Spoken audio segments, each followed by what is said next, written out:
What's going on? It's your man, Diamond K. This is the Diamond K Show on Fire Broadcasting, Radio on Fire. Today we're talking about the real takeaways from the millions of pages recently released. And these are related to the Epstein files, the Epstein investigation. I want to cut through the noise. There's a lot of it. All right. And I want to talk about some of the key takeaways. A major misunderstanding online is that being named equals criminal behavior. And that's false. The files include flight logs, contact lists, interview notes, civil deposition references. The presence alone, your name being mentioned alone, does not establish wrongdoing. Access was the most valuable weapon that Jeffrey Epstein possessed. That is clear. And I want to talk a little bit about how he used his proximity to power, how he used that as leverage. He used it against politicians, celebrities, academics, other finance folks. The files reinforced that Epstein's influence came from who he knew and who protected him. So the systemic failure is mind-blowing here. These documents underline a very disturbing truth. There were early warning signs that were clearly ignored. Victims were silenced, not listened to.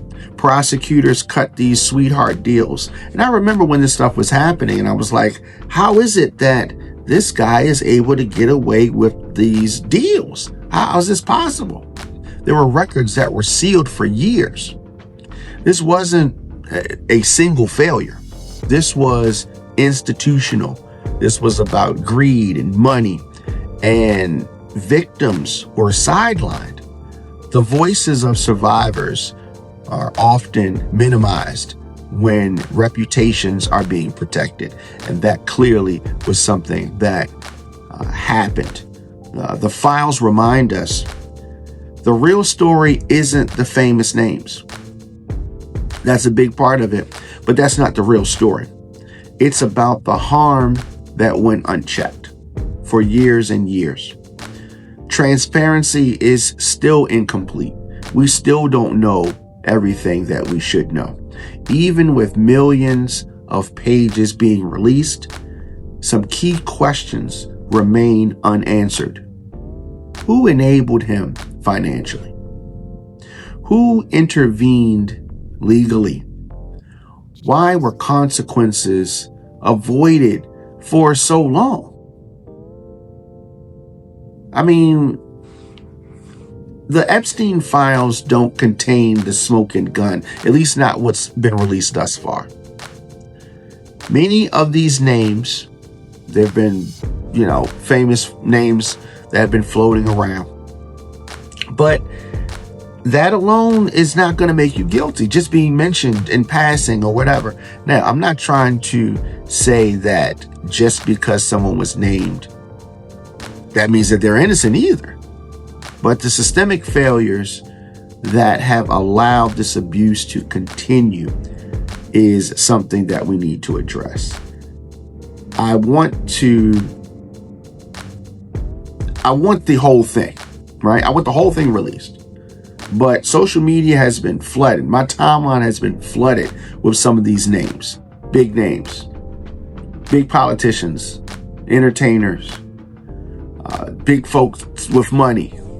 The accusations, the sensational claims, all of that, we've seen it.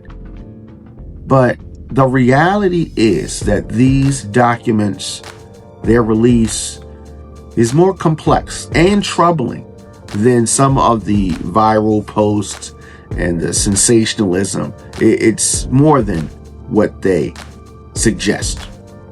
Like I said, names are not verdicts. That is one of the most important distinctions that we have got to make. We want this out in the open. And some folks rubbed elbows with Epstein because he had money or had access to money. Some folks were knee deep in it with him.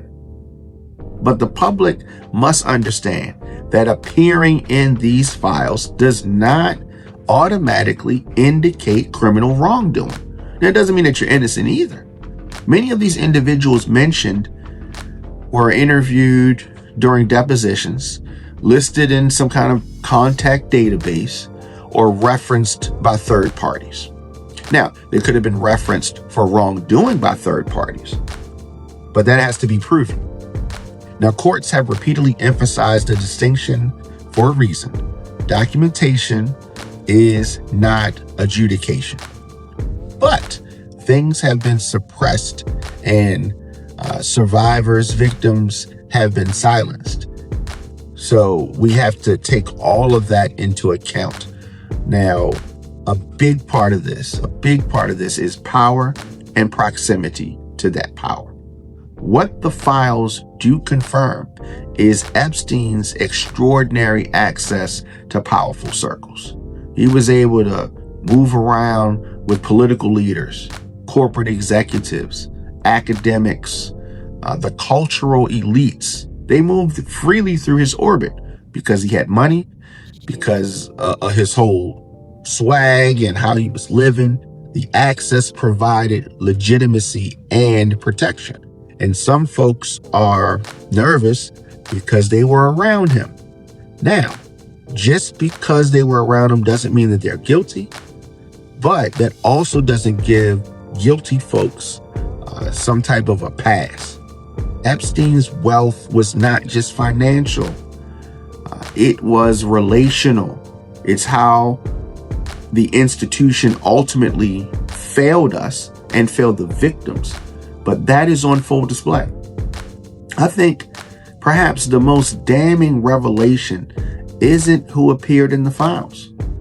It isn't that. That's not the most damaging part. It's who failed to act. People that were supposed to protect failed in many instances. Early reports were dismissed. Prosecutors cut deals that defied normal standards. Records were sealed.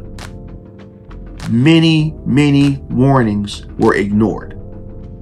The system didn't just fail once, it failed repeatedly. And I want to make sure Epstein is the center of this. Some of the videos that we've seen, disgusting, troubling.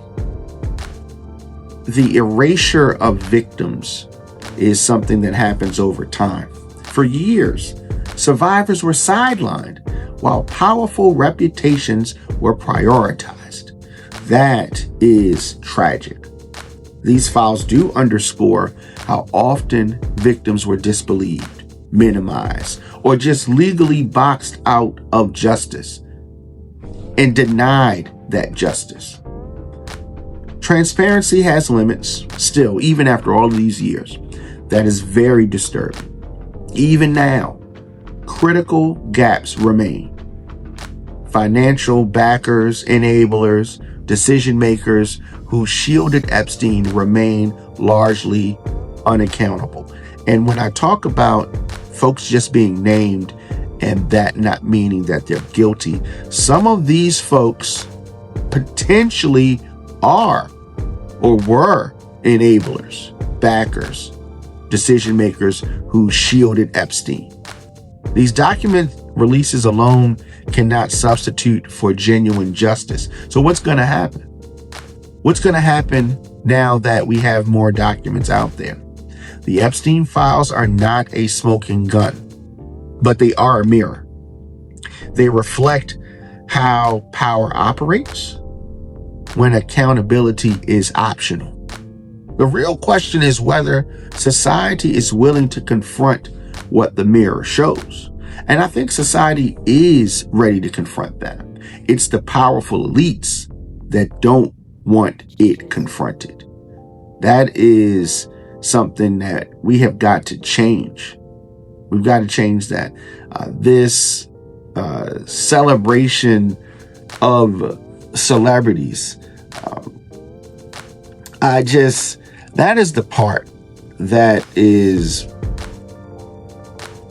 if you look at the R. Kelly case, if you look at Harvey Weinstein, if you look at these folks that have been able to get away with this kind of behavior for so long, this is why it happens.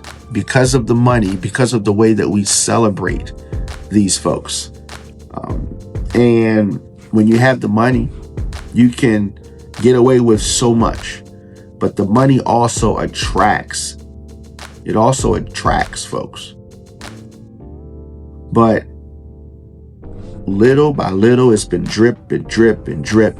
And a lot of folks involved feel that this drip and drip of information, these documents, is going to satisfy the appetite of America.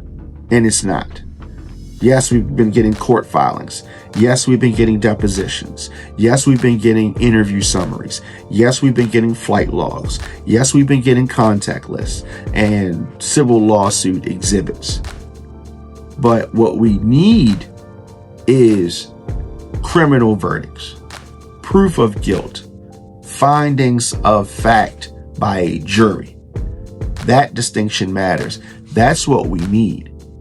So I think that if we ignore that distinction, we can turn accountability into chaos, and that's not what we want.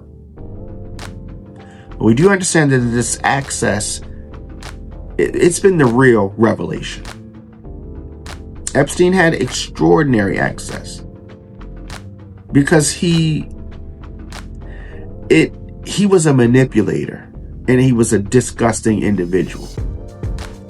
But he had this extraordinary access because the proximity to power, it was his shield. And he wasn't a genius financier. He wasn't even a public figure. But the documents reinforce a pattern from politicians, from business leaders, from these academics. I'm talking about big time folks in universities and college and the cultural elite. Epstein didn't need secrecy. He needed legitimacy. And these folks made him legitimate in that world. It came from who was around him. But many times, folks look the other way. So I want to dispel the myth of the lone monster. That's one of the dangerous myths that folks keep telling themselves. Epstein was an anomaly. He was not. The files show there were repeated warning signs that were missed. Deals cut behind closed doors. The system failing us over and over and over again.